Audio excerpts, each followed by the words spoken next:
Hello, castle dwellers. Welcome back to another episode of the Blue Castle Podcast. I'm your host, Molly. And I'm your other host, Sarah. We are so excited you decided to join us again this week. We have a good one for you. At least I think it's a good one. It was really fun to brainstorm and come up with my list. So I think this is a great topic and it'll be a fun time. So buckle up and get on board because this train's moving. Saddle up your horses. We got a trail to blaze. If you know that reference, I don't know. You had very similar upbringing to us. Well, I think our followers, our listeners are still a small enough crowd that they probably do all know that reference or it's ringing a bell. But anyway. Or their dad, and they've definitely heard it a million times, but they don't even remember. Very true. All right. So the topic today is, I'm always self-conscious of how I say this word, but 5 niche things that we each want to do at Disney World. So it's really, really broad in the fact that you could pick anything at Disney World. Actually, now that I think about it, I don't think we even narrowed down on Disney World. This could be land. This could be Disney experiences across the globe. Yes. So that actually would have opened up a lot more options than even I had thought of. All of mine are Disney World related, but basically all you have to do for this one is come up with a very specific scenario, whether it's a specific experience, specific weather, vibe, whatever. Just paint the picture of 5 things that are on your dream list of things that you want to do at Disney World, but make it as specific as possible. Yeah, I'm the one who told Molly this idea, and I said Disney things. I didn't say Walt Disney World things, so mine do span outside of Disney or Disney World. And I think I only have one that's actually Walt Disney World. So, well, I might have missed the target on this, but either way, I think it'll be fun. It's okay. You can always pivot, in the middle of the conversation for things down later on the list. So put your least favorite things toward the end, and then maybe you'll come up with something. The hard thing is I picked all bangers, Sarah. All absolute bangers. You have high thoughts about what? I've had thoughts of myself.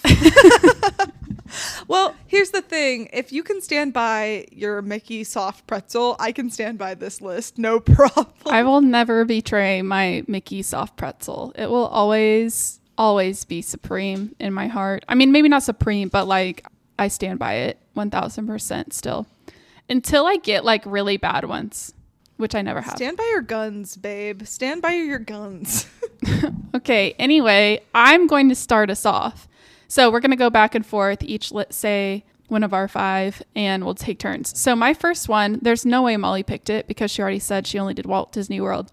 But I want to get enough coffee drinks at the Cove Cafe on a Disney cruise ship that I get a free coffee drink. So you get a punch card, I think maybe 4 or 5 drinks, and then you get a free one. And I'm sure Molly and I could both contribute, or maybe my mom and I could both contribute to one punch card and get a free drink. But I've always just wanted to feel like I'm a regular at the coffee shop on the cruise. So I want that. And then bonus thing I want is on the top of a hot coffee drink or a hot latte, they do the fun art with maybe a shaker or something, a cinnamon or whatever that makes different character shapes and stuff like that. So I also want that. That's a little surprising for you. I can see you liking the vibe of the character on top of the hot drink, but you're not really a hot coffee person. So yeah, it would have to be for the aesthetic for you. Yeah, I do like hot coffee drinks whenever it's cold. So I would just have to try to get, the coldest day. Maybe there's a rainy day or something. And so it'd be more fitting. I mean, I won't force it if it's really hot, and I'll just get iced drinks and save it for maybe if I go on a Christmas cruise or something in the future. But I have always thought that looked really fun and cool to get the punch card. Yeah, what I like about that is it's very specific, and it's kind of hard to do because we don't go on cruises that much. But we do have a cruise actually planned, and it's so attainable. If you're on a cruise, that's not a big thing to ask for. The tricky thing is getting on the cruise in the first place. So it's like very specific, but like bucket list, super attainable. Yeah. Well, and the other thing is when we go, we're going to be with 4 of us who all like to drink coffee. Dad will probably just get whatever the free coffee is, but that you and I and Mom will all probably want to partake at least once. And so it'll be easy to get a punch card. And it's not really about the free drink. It's more the fact that like we went enough, you know, to get the free drink. Oh, yeah, we went to the Cove Cafe every day. The barista actually started to know our orders. Exactly. Anyway, that's mine. I hope everybody out there listening approves. Anywho, okay, Molly, what is your first niche Disney thing that you want to do? Okay, so I painted more of an all-encompassing scenario, I think. It's camping or RVing at Fort Wilderness. Not Fort Wilderness Lodge, but like the campgrounds. And while we're there, doing the archery. So for those of you that don't know, there is actually an archery option at Fort Wilderness. There's like a whole campgrounds very close to the Magic Kingdom. I don't know what the price is of camping there per night. I think it's relatively cheap, like compared to other Disney places to stay, but you literally get like a plot of land and I think some like RV hookups. So some people camp in tents, some people bring an RV or like a camper, whatever. I think that would be a fun experience. And at Fort Wilderness, they have something called the Fort Wilderness Archery Experience, which I'm just reading from their website. Guests 7 years of age and up can learn how to hold and fire a compound bow during the 75-minute session. So it might not be that extreme. I would need to do a little more research to see if it's like worthwhile. But in middle school, when I went to summer camp, I did get the Katniss Everdeen Award for my archery skills. I haven't shot a bow in forever. And yes, there were only like 3 girls in the whole archery class. And there was a Robin Hood award and a Katniss award. So really, I just was the best one out of the 3 of us who had never done it before. Don't mention that part. That's actually really fun. I'm always trying to think of a fun fact whenever, you know, you have to introduce yourself to a group of strangers or something. They're like, ooh, what's your fun fact? You can say, I got the Katniss Everdeen Award for archery at my whatever camp. And then I never did it again because end on top. No, but I saw that. I was looking at like random things to do at Disney. This was months ago because every time I go there, I learn about new random things. And I was like, what else could you possibly do at Disney World? And that was really a surprising one to me. They also have like pony riding and stuff, but I think that's just for the children. Yeah, you might squash it. What are you saying? You're not a child. I like it. That's fair. I think that sounds fun. As long as you deal with all of the RV hookups and stuff, then I would love to join you. Honestly, that's like the least exciting part of it, but I think that it could be a fun experience. The camping part would be really easy, but I also think they have like showers. I need to look into it a little more. If you do camping, I think that they have like full on nice bathrooms that you can use with showers and everything. So it's not as icky as regular camping can be. Yeah. I mean, they also have cabins that are in Fort Wilderness. So you could do a cabin and then do archery. Then you don't have to deal with the cabins are not cheap. No. Yeah. We would have to squeeze we'd have to max out the space to make it cost effective, but which we could definitely do. Anyway, I just think the whole thing is a vibe. So that's a goal in the future. Yeah. All right. That was mine. What's your next one, Sarah?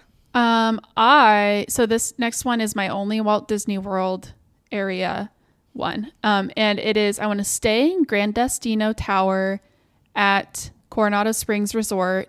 And I want to go up to the top floor and eat tapas at Toledo. I'm not sure how they pronounce it. And get a mocktail there. So it's like a fancy bar with appetizers and like main meals and stuff.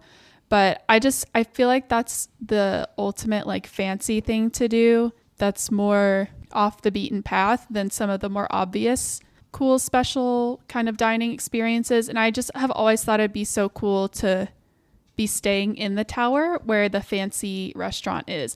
And that's the one that has like the lights change colors. And I don't know, it's It seems very cool. And I think you can see Epcot fireworks from the top of there. So if they pipe in the music for that, if that's a thing, I don't know if it is, I would like to add that to the experience as well. So fun. I love a good tapas restaurant. So that sounds great. I love sampling. Like when my boyfriend and I go out to eat, we often will get 2 different meals and do halfsies just because we're both kind of like, we always want to try everything. So tapas restaurants, for those of you who don't know, tapas are just small plates, usually Spanish in vibe. Tapas is a Spanish word. And like the idea is that you order for the table and the table gets, I don't know, for every person, maybe 2 or 3 different small plates. And so by the end of the meal, you can have tried like so many different things if you go with a good sized group. Yum.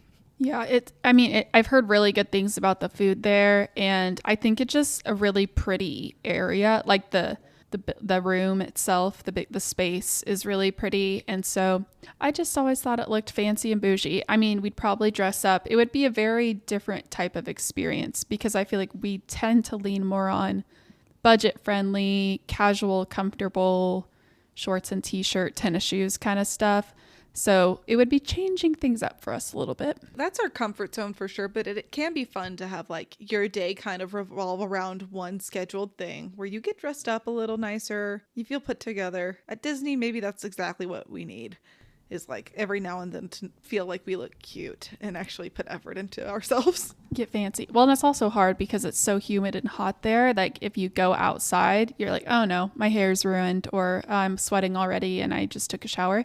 But if you're staying in the resort that you're going to the restaurant, I mean, you can stay nice and clean. That's very true. And I'm a big fan of Grand Destino Tower. Sarah and I visited that on our recent trip, my first time ever being to Coronado Springs, and man, I'm sold. I love that place. So nice. Gorgeous. All right, what is your second thing? Okay, so I'm going to go a little out of order because I want to keep it in the same vibe. And my next one is also at Coronado Springs, but it's a completely different activity. So my next thing is Sangria University at Coronado Springs. Yeah, I forgot about that. Have you ever heard of this? I just learned about this earlier today, and I think it looks like so much fun. The description on the website is explore and sample many fruits and flavors of sangria and then make your own. So sangria, I'm probably butchering this. I'm not like an expert by any means, but it's a wine-based drink, usually either white wine, red wine, or anything in between that has like fruit infusions and juices and yumminess in it. So that is right up my wheelhouse. And this is $69 to $79 plus tax and gratuity. And for that amount, you can like sample and maybe even make, maybe not. It says led by our professionals, this afternoon course will discuss the history of sangria and reveal the recipes used to make the 4 in-house varieties served at Three Bridges Bar and Grill, which is the restaurant kind of in the middle of like the lake-ish area, I guess you would say, at Coronado Springs. Very nice. I've never taken like a wine tasting class or any sort of like cocktail making class, but I have heard, at least on the cruise ships, Disney does that kind of stuff very well. And sangria at Coronado Springs sounds really lovely. And Sarah, I think you might even like sangrias. I don't know if you've had one before. Yeah, I've had grandma's when she made it at, was that Christmas one year? Yeah. I tried it. It was okay. I mean, I would have loved it if it just didn't have the wine in it and if it was all the other things. But it was good. It was basically, then it would have just been fruit juice with fresh fruit added to it. I would definitely go. Some Topo Chico or Topi Chiqui, as she calls it. Yeah. some fizzy water of some sort. But yeah, I think that sounds really fun. I would definitely go and try things. I would just, you would get more for you to try. But I've been to that restaurant, and it's funny because I was looking for reservations and I was trying to see if I could like walk up, but it was closed until like 4 or 5 in the evening because people were doing that, the Sangria University thing. So I did know that it exists, and I had seen in a vlog somebody did it and they said it was super fun, super tasty. So that's a good one. I consume a decent amount of Disney content, like podcasts, vlogs, things like that. I'd never heard about that until I was just researching for this podcast today. And it's kind of crazy because that is right down my alley. And yeah, that might be going pretty immediately from the niche things that are kind of fun to think about to like, no, I'm doing this. This is going straight to my urgent bucket list. It's not a want, it's a need. Oh no. Okay. All right, Sarah, what's your next one? My next one is, so both of these things we've kind of talked about before, but it's really the combination that I want. And it's, I want to stay at the Disneyland Hotel and take the monorail from the station near the Disneyland Hotel. So like the purpose of the monorail at Disneyland is to take you, I guess, I mean, other than just kind of being cool, it's to take you from the outside of the park to inside the park. And the only way that logically makes sense, other than going out of your way to do it, is to stay at the Disneyland Hotel and take the monorail into the park. So I really want to do that. Slay. I love that. Yes. And then a footnote on this one is, I'm assuming this is just naturally going to happen, but I want to also go through the monorail at Disneyland, goes through the Grand Californian Hotel. And so I want to go through that route. I'm not sure like which direction the monorail goes, but so I need to go to and from the park on the monorail to make this dream come true. That is such a good one. I was literally thinking Disneyland Hotel, but I couldn't figure out anything niche enough to make that onto my list, where it's like just staying at a certain hotel is not qualifications for this list, but you had a great spin on it. That is a great. Thank you. Molly just basically said, Sarah, you're a genius, and I wish I was as smart as you. That's how I'm going to take it. And don't worry about correcting me. It's fine. We know that's what you meant. I give you a compliment and then you use it against me. That is such a rude sibling thing to do. It wasn't used against you. It's used to make myself feel good about myself. Which is what the compliment was already intended to do, but then you had to take it so much. I had to amplify it. Well, you have to take the crumbs that you give me and turn them into a feast. Okay, what is your if you couldn't feel it, she rolled her eyes so big. Is that possible? Rolling your eyes big. Okay, anyway, Molly, what's your third niche Disney thing that you want to do? Okay, so my third one, this is the only one that I have that is actually, well, actually, it's not the only one in a park. But anyway, this one is very specific, but you cannot manufacture this one yourself because it's so dependent on the weather. So mine is Experience Animal Kingdom after a big rainstorm that was supposed to last all afternoon, but stopped early. So there's an empty park. Oh, this is actually really similar. Well, not really similar, kind of similar to one of mine. So after the storm has passed. Well, yeah, like basically we wait out the storm and maybe the storm lasts, 30 minutes, an hour, whatever. But on the radar, it looked like it was going to last all day, and it clears out the park. It's nice and cool. Like it's not hot anymore because the rain is kind of like, I don't know, washed away the heat like it tends to do. And then Animal Kingdom in particular, I feel like it has a decent amount of outdoor attractions. There's not a ton of them, but like it's a very outdoor centered park, with the animals and with Expedition Everest, with the Kilimanjaro safaris. There's just quite a few outdoorish things. And if the vibes outside aren't good, I can see people being more likely to leave that park than any other. Nice. I like it. Okay. I just modified one. So now I have two at Walt Disney World. So I lied earlier, but I did just change one. And your idea just now gave me the idea for this one. So what you're saying is I'm an inspiration to you, and without my input, you wouldn't be the woman you are today. That is exactly what I said verbatim. Thank you for capturing my innermost thoughts and feelings. Okay, so telepathy, sister telepathy. Yeah. Sister. Okay, so mine is, I just keep adding to it. I'm making it even more dramatic. So last summer, whenever I stayed in Disney area for like 3 weeks, I stayed at a hotel just off property that had a really nice jacuzzi kind of pool, but it was sort of in a little nook and it was not like heavily used, and most people were over by the pool. Okay, so Sarah has talked about this jacuzzi so many times. It was a moment. It's about time you guys have all heard about it. It's not about even time you guys can all hear this. Yeah, it wasn't like a particularly special jacuzzi. It was more the moment. So I had been sick for a full week. Such a bummer whenever you're in Disney World and you can, it's all right there at your fingertips, but you just can't leave your room kind of thing.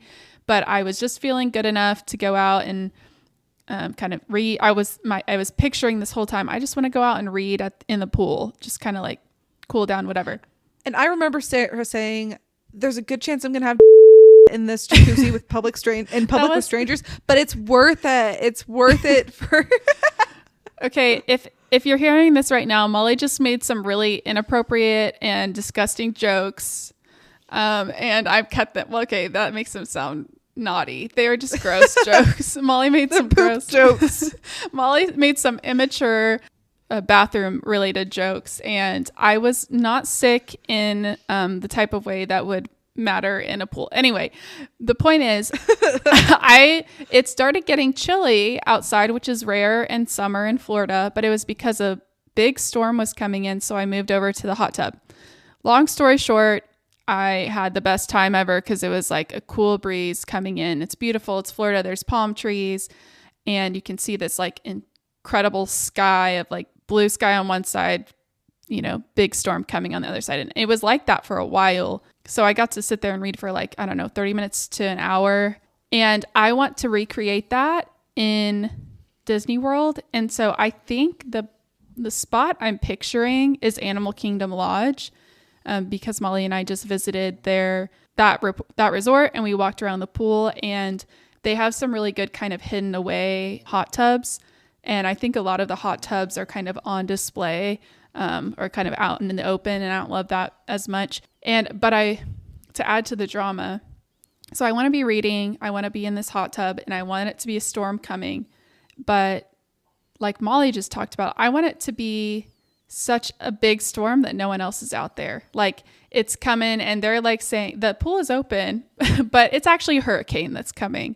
And everyone thinks I'm crazy for being out there when a hurricane's coming, but I'm like, the hurricane's not here yet.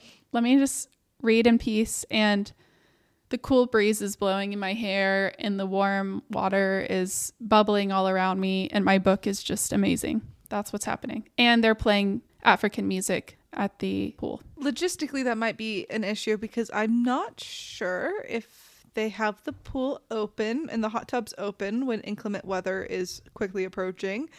So they do. They do until it's there. They're open. Well, I don't know. I've seen vlogs where it's hurricane time and then people are like surprised. They're like, oh, kids are still out there swimming. Oh, whatever. It's still happening. Because it's not raining yet. It's not storming yet. The lightning is not there yet. So interesting. It's still open. Sounds nice. Sounds very delightful. Another interesting thing, and I'm not saying you should do anything with this information, but Animal Kingdom Lodge does not have magic band or room. Like they don't require you to scan a magic band or your room key to get in to the pool area. Most nice hotel pools in that area do. Most of the Disney resorts require you to like kind of badge in, if you will. That one does not. Do with that what you will. It's very out of the way. Molly and I figured out that basically the resorts that don't make you have a room key or something to get into the pool, it's because it's so far out of the way that they just don't have to deal with people trying to pool hop. So that's probably the why. Yeah, basically all the resorts that are on the Skyliner and the monorail loop you'll have to badge in, or you'll have to use your room key to get in. But if it's a bus only resort, like Animal Kingdom, like All Stars, like Coronado maybe? Yeah, Coronado didn't have it either. Yeah, those you don't really need a room key to get into. Pool hopping is not allowed. You're only allowed to swim at your own resort pool in most situations. But do with that information what you will. Okay, we get it, Molly. Wink, wink. Do you want to hear what my original one was? It'll be quick. Yeah. Okay, so it was the same thing. Read a good book in a hot tub, but it was going to be like on a Disney cruise. And I think specifically the Disney Wish. I just can't figure out exactly like how to make that happen. Like, is it easy? It's so easy that there's no information on it, or what? Like, or is it adult only area? Do you have to get a spa thing? We'll figure that out in the future. But it was the same vision where like, oh, maybe it's a stormy day out and it's kind of cooler. Basically, I just want it to be cool enough outside to be like cozy, to be in a hot tub and reading. That's all. I've heard that the Disney Magic, which is their oldest cruise ship, I've heard that actually has some of the best adults only areas and potentially more hot tubs. I feel like I've heard that. I'm not going to fact check it, but why would we fact check something whenever we're a podcast? Never mind. Moving on. I just think it's funny. We're like, we're not informational. We're entertainment podcasts. Yeah. So we're lying to you most of the time, actually. We're just going with our gut feelings, following our instincts. Okay. Anyway, off of the hot tub, off of all of that, and onto a new, fresh idea that's going to come from me, and therefore it will be better. Just kidding. You're unhinged. That's the word I was looking for. Unhinged.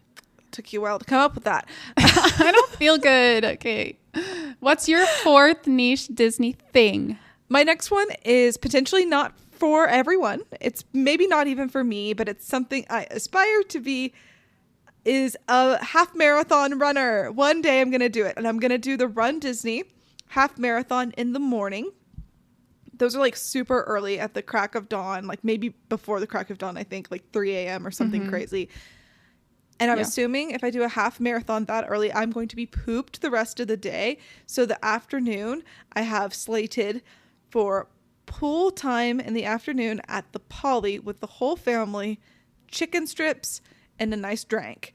I know that that's like a whole day that I kind of painted, but the vibe is not the half marathon. The vibe is the feeling after you've done the half marathon and you're chilling by the pool, eating your snackies, drinking your drinks, watching the niece and nephew and brother and everyone play.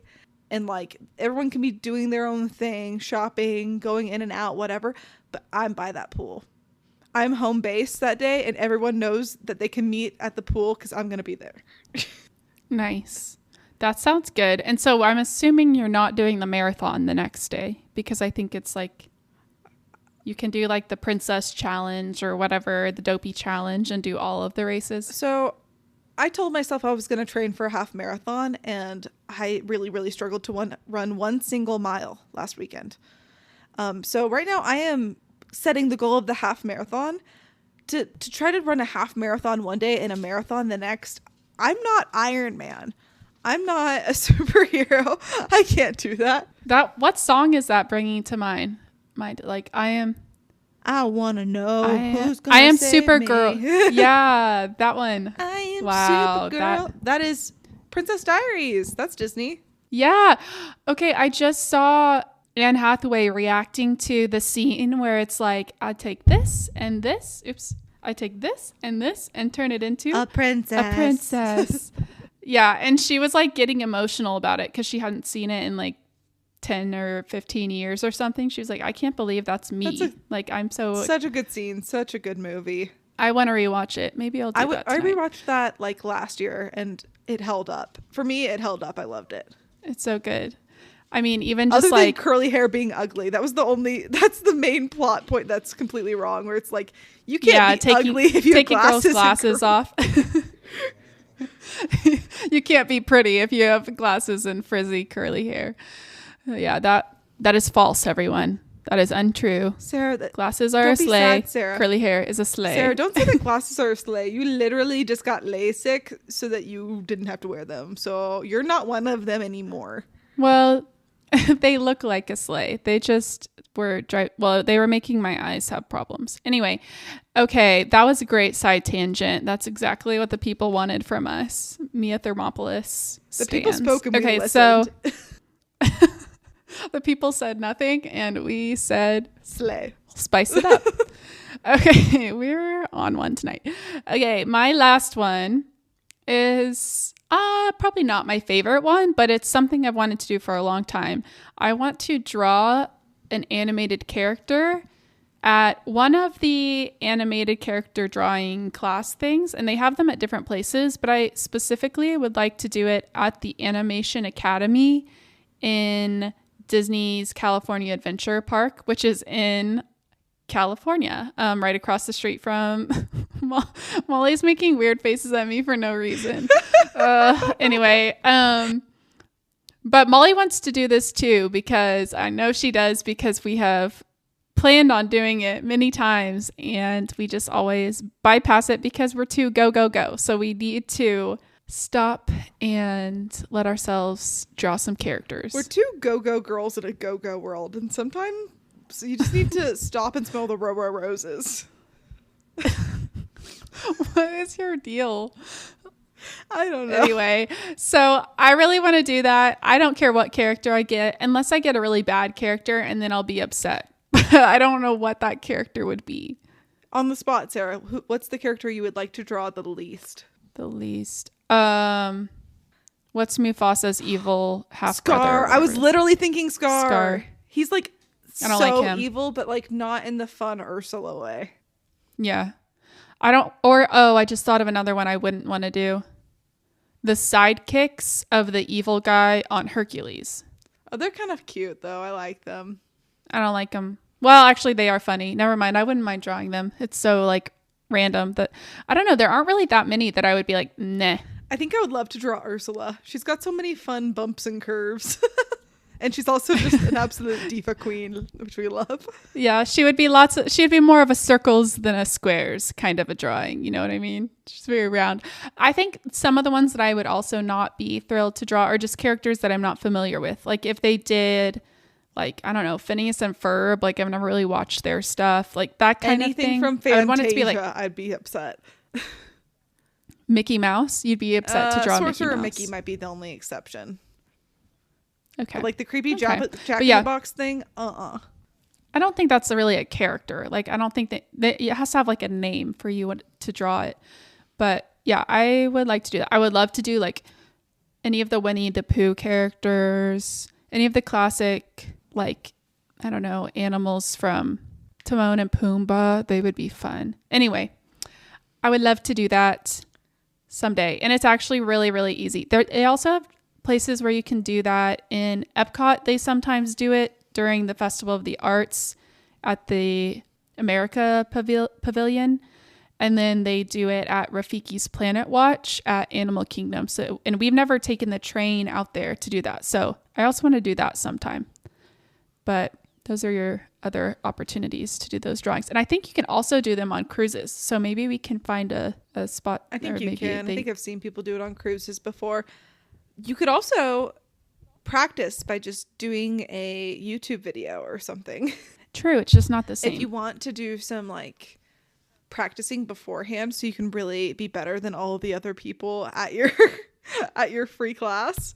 No. Well, what's cool about them is like anyone can do it, and you see all of these people like doing the same, like taking the same class or whatever together, and their drawings look a little bit different, but they all look pretty good. Like you really can't be too terrible at it, you know? I feel like when the animators do the characters originally, it's very much like a creative process and like free flowing, and they're just very talented people who maybe aren't thinking as much about like the construction of the character. Like they're probably not thinking about the motions of their hand as much as they're just like being creative when they create the character. But whenever they've broken it down for dummies like us, they've probably really broken it down to like very easy bite-sized elements that it would be hard to mess up. That's my guess.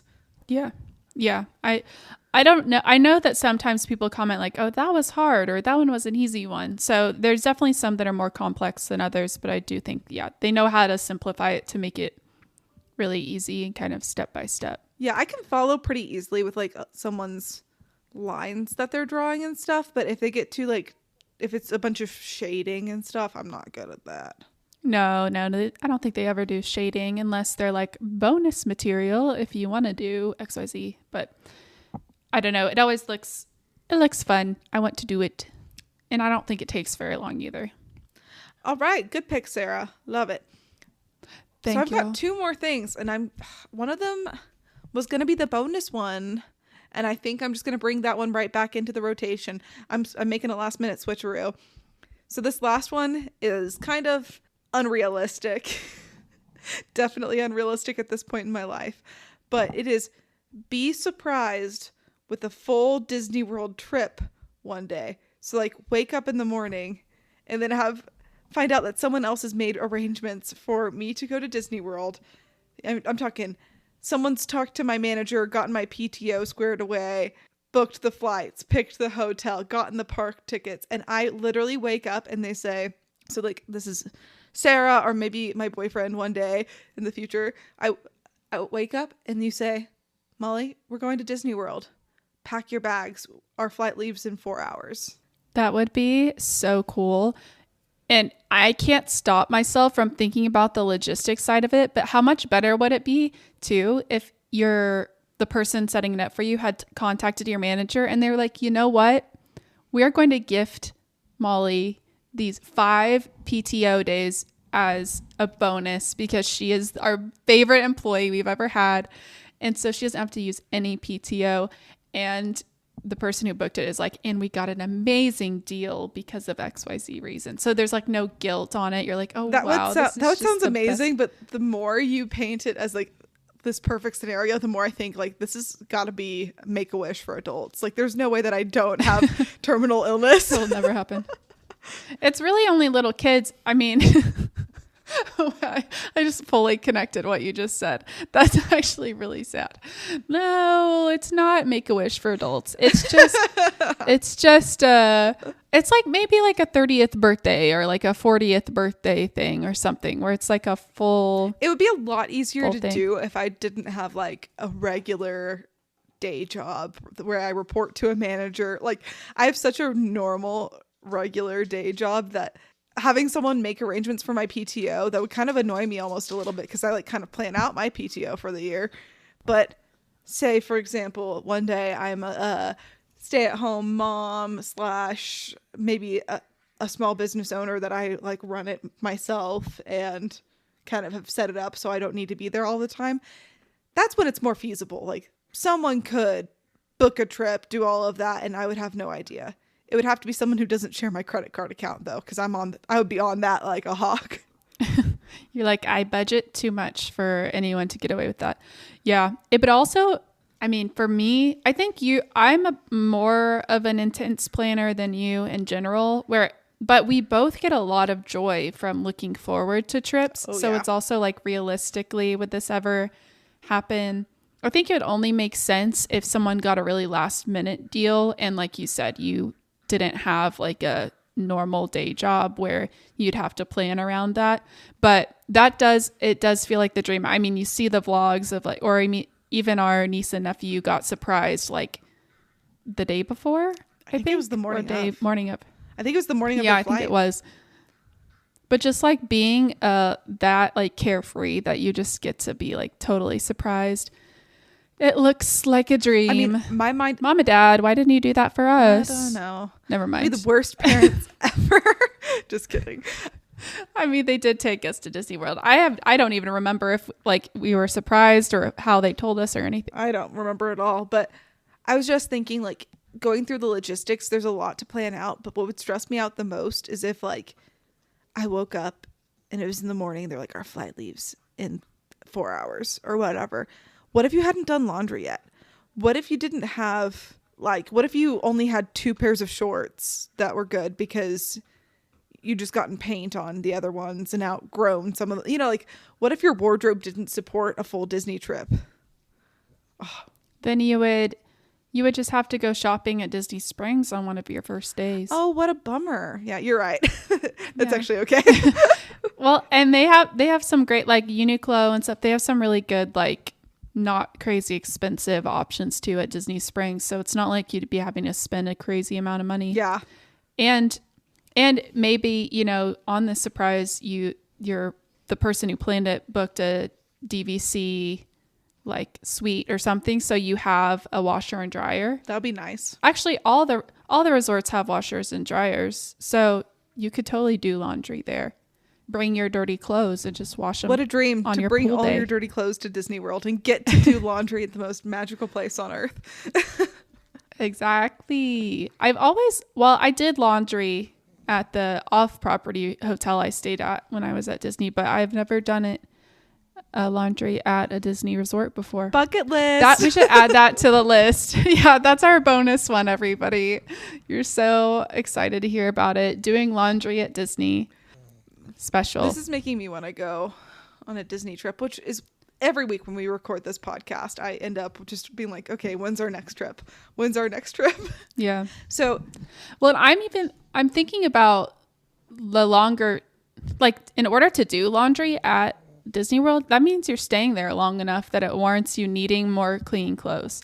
So that really is actually, there's a lot of layers to that one. Mm-hmm. That would mean maybe like the British people that come over to Disney, they usually stay for at least 2 weeks just because the flight is so long. To make it worth their while, they stay and they probably have more flexible time off situations.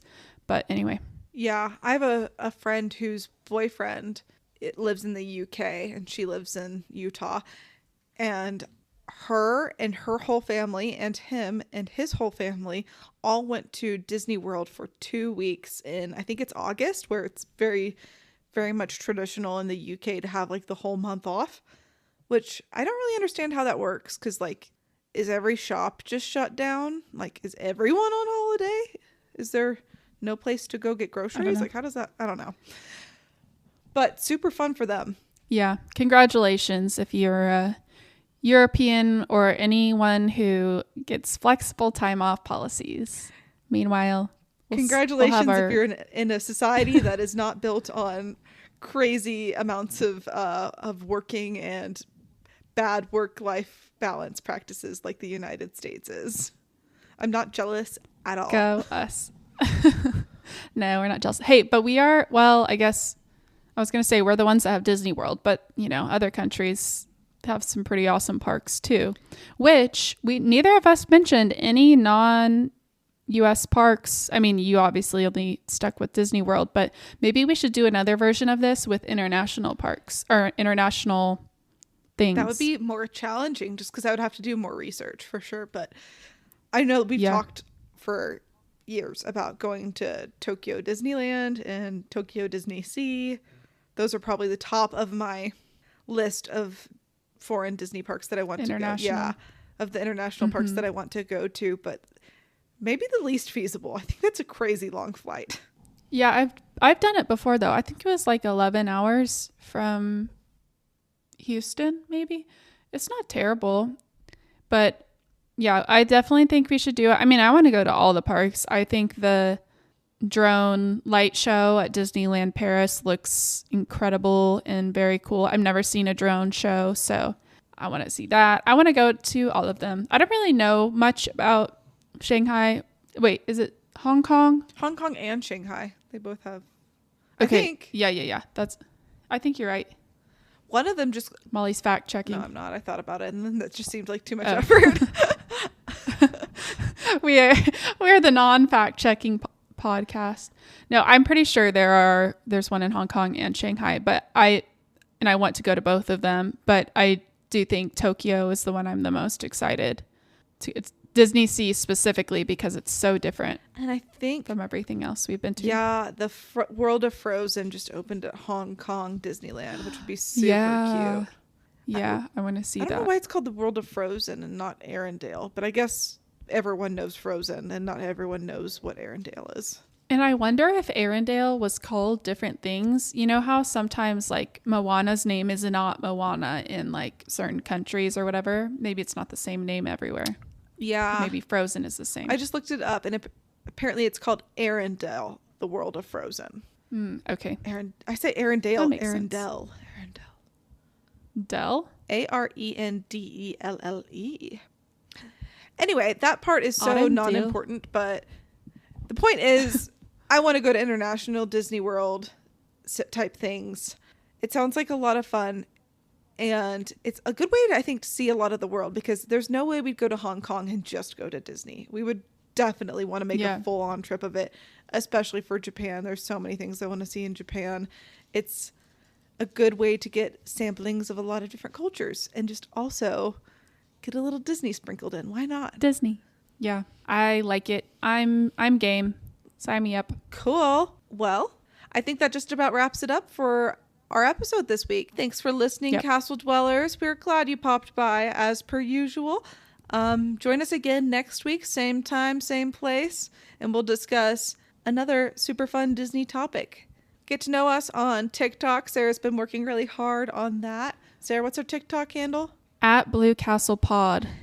Yeah, come check us out. We have probably an average of like 200 views per TikTok. So if you want to go just watch them on repeat over and over, maybe that'll help us. No, I really don't care. I don't think we particularly care about our TikToks. It's more we want people to get just know that the podcast exists. So we're trying to get the podcast out there. So we're experimenting with the social media to try to get some new friends out there, build our community. Yeah, so if you go to our TikTok channel, give us some love, give us some hate, give us whatever. Just interact with us and that'll get us in front of more people. Also, if you go to our TikTok, you'll get to see me sitting on a variety of different couches and chairs. Very exciting. Yes. Big passion in my life. I think it's going to be an ongoing series. So I think every trip we're just going to capture Molly sitting on couches and just really all sorts of seats. And that's going to be what blows us up on TikTok and ultimately makes our podcasting dreams come true. That's the kind of riveting content you can expect from us. We're ridiculous. Yeah. Anyway, again, thanks for joining us this week. I had a blast. I hope you did too, Sarah and listeners. A blast. And what do we say? How do we close it out? You usually do this way. See you later. Yeah. See you later, Castle Dwellers. Bye. Bye.